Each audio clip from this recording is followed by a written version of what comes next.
Hey you, if you are brand new to Deepwoken and your experience looks a little something like this,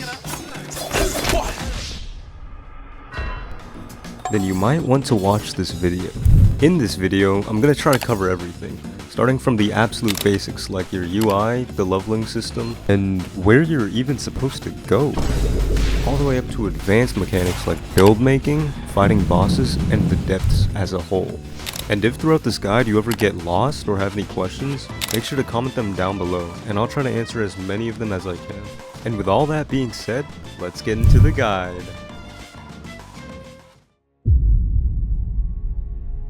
Alright, so the absolute basics. This is basically going to be everything you see when you first load in. Now for the normal game, you're going to want to pick Pathfinder. Valve Iron is a hardcore version of the game, and it's basically a whole nother game. Now for the Origin, I highly recommend Isle of Vigils as Etris. It's always either getting lit on fire or gangs happening there. It's just not beginner friendly.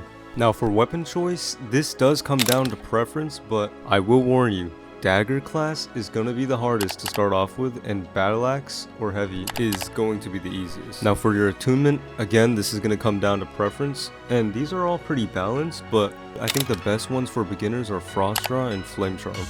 These are your attributes. You get points to increase them by getting XP, and every character gets a total of 330 points at max level.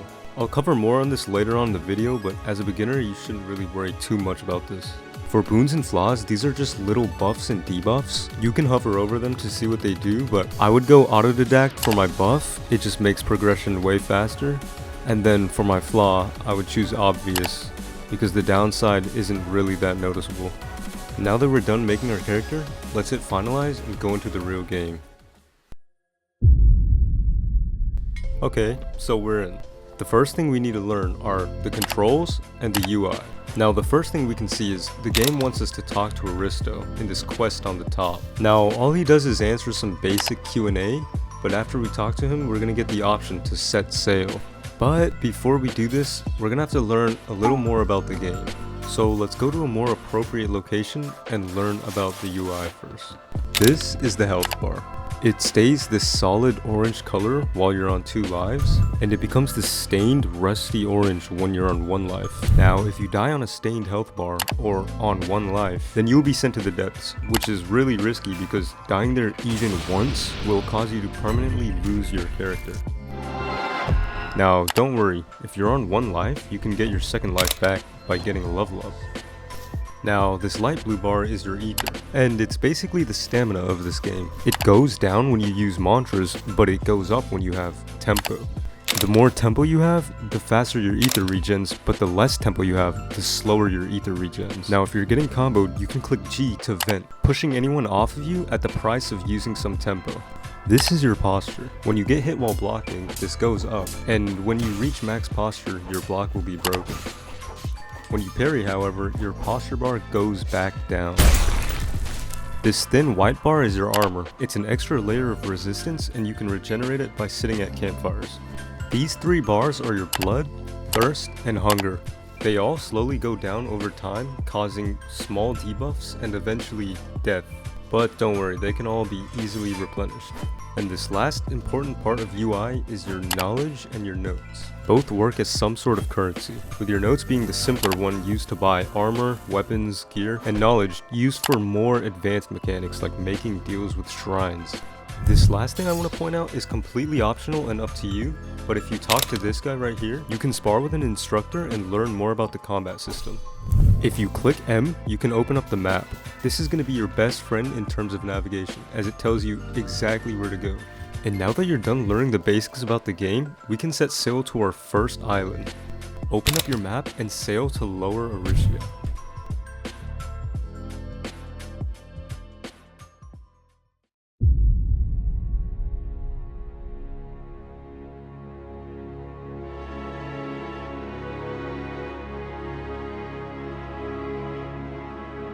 This is Lower Aricia, the first island in Deepwoken, and because it's not a starter location, mobs can spawn on you at any moment, so you're gonna have to be prepared.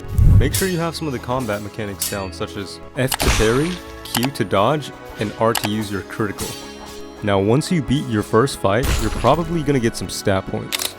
This is what makes every character unique, as putting stat points in different things completely change your build. You can click on these little arrows next to an attribute to invest stat points in them.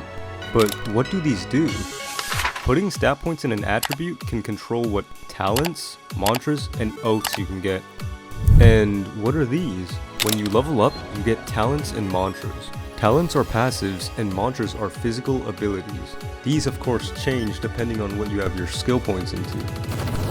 An oath is when you make a vow to a path, granting talents and mantras to only people with that oath. This is a little more advanced, so I'll talk more on it later. Traits are also attributes that you get when you level up. They're a separate point system from the base attributes, and they give more basic things, such as health, ether, weapon damage, and mantra damage. This next thing is a really useful mechanic for choosing talents. If you go to this sidebar at the top right, and you click the one that says talents, you can click this talent deck and see every single card that you can roll. You can click on one of these cards and you will get 3 options. You can favor the card, foretell the card for 1 ace, or burn the card for 1 ace. Aces are a thing you have a chance to gain on level up. You can use an ace to burn a card so that you don't get it again, or you can use it to freeze a card so that you can get it next level up.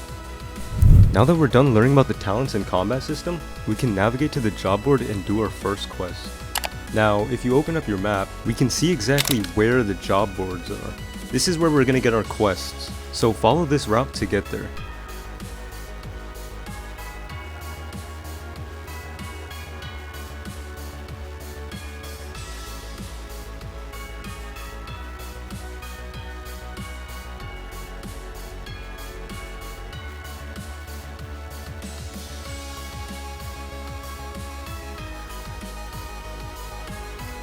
Now we're almost at the job boards. We're just gonna go to this building and then turn right.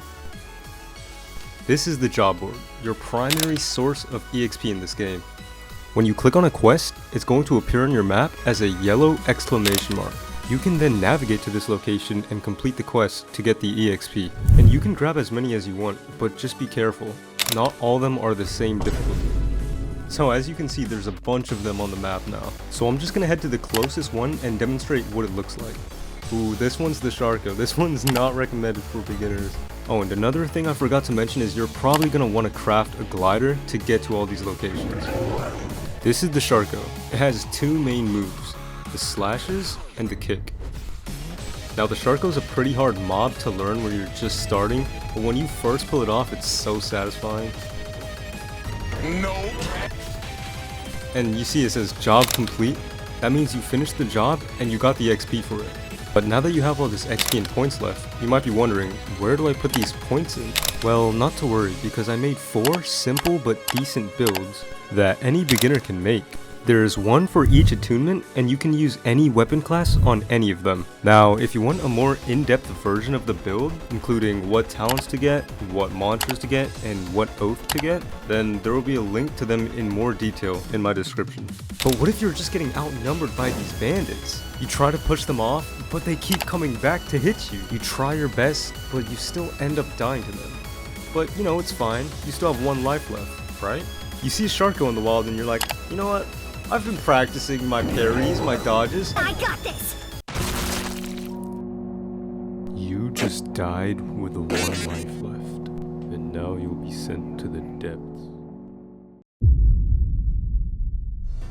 This is the depths, and although it's made out to be scary, it's actually a really useful place for many players. But since you're only a beginner, we only need to focus on escaping right now. Now, there's 2 ways to escape the depths, and that would be through the elevator or through ringing the bells. Now, both of these methods have their pros and cons, so I'm just going to show you how to do both of them. For the elevator method, you're going to want to come through the alternative entrance, located on the left side of the map, and just follow where I'm going. Now, here's where the risk comes in. At the elevator to escape, there's a chance that there's a squibble guarding the gate. Now this is an endgame mob, and if you see one, I highly suggest you run or leave, which is exactly what I'd do here if I wasn't built different.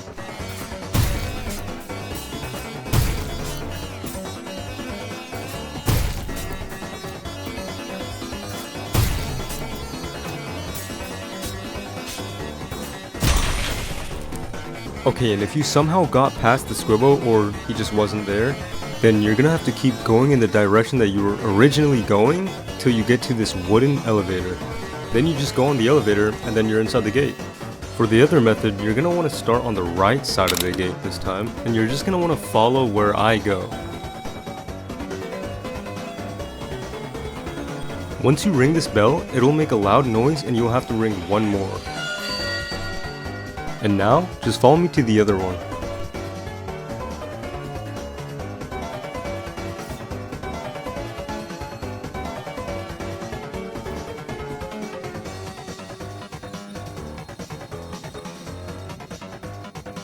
This is the other bell. Once you ring this one, then the gates will open and you can escape from there.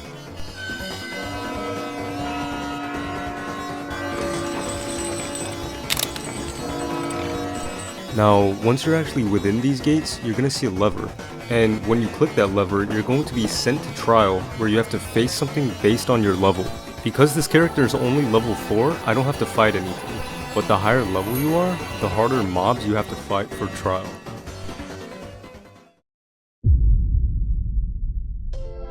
Now that you're set to probably make it to endgame, here's some additional tips and tricks you might want to know. Eventually, you might notice that you start leveling up a little slower in Lower Rissia. This might mean it's time to sail over to the Eastern Luminant and do our jobs over there. Sailing through this gate will take you to the Eastern Luminant. Now make sure to be careful because this place is a lot less forgiving. You can open up the map and see the various job boards across this Luminant. Now, while putting points in, you might have realized something, and that is that you can't put points in after you reach 75 on something. This is because your stats are limited to 75 until you uncap them. Now, every attribute has a different method of uncapping, but the ones you're gonna uncap the most are your weapons and your attunement. To uncap your weapon, you can defeat any boss, humanoid, or monster. And for uncapping attunement, you must defeat a humanoid boss. Now, defeating all these bosses isn't just uncapping your attributes, it's also giving you bell progress. A bell, also known as a resonance, is an ability way stronger than mantras.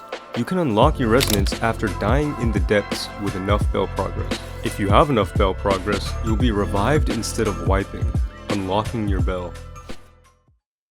And I have one more tip. Now this last tip is the most important one of all of them, so make sure you're paying attention. When you're playing this game, don't lock yourself to these systems, these builds, or even these rules. Just be free. Sure, there's these guidelines, but you don't always have to follow them. If your heart's telling you to go and check out that random island, do it! Find out these new things you wouldn't have known otherwise. Let curiosity get the best of you. Because Deepwoken's not just another bandit beater. It's not go quest to quest and get levels. Although I gave you guys enough info to get started, I still left some mystery in there. So go out and discover the game.